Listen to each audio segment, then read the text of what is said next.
Wali apa? Walidi palikku.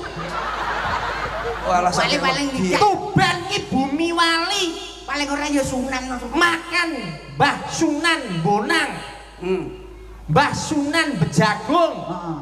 Mbah Sunan Gesing. Oke ya, Sunandar. kuwi pademu aja. Sunandar Sunandi barang ya kuwi sik keluarga. Asline Tuban aslimu. Tuban to Mas. Roh. Awakmu kan yo keturunan Sunan yo, Sunandirono. Masjid. Sapa? Awakmu kan keturunan Sunan. Sapa? Sunandirono. Kuwi bapake. Masjid Agung ngerti sakmono gedene. Iki lho tambir masjid. Takmir. Takmir. Ora mungkin apa enak kowe dadi ngonoan. Wong kowe krungu. Bagiannya Wong kowe krungu suarane adane kupingmu kobong Lah kok. awakmu kan termasuk makhluk astral. Lah iya, kowe kan suarane jim setan berpayangan lulu barat batir pecah kacang ijo.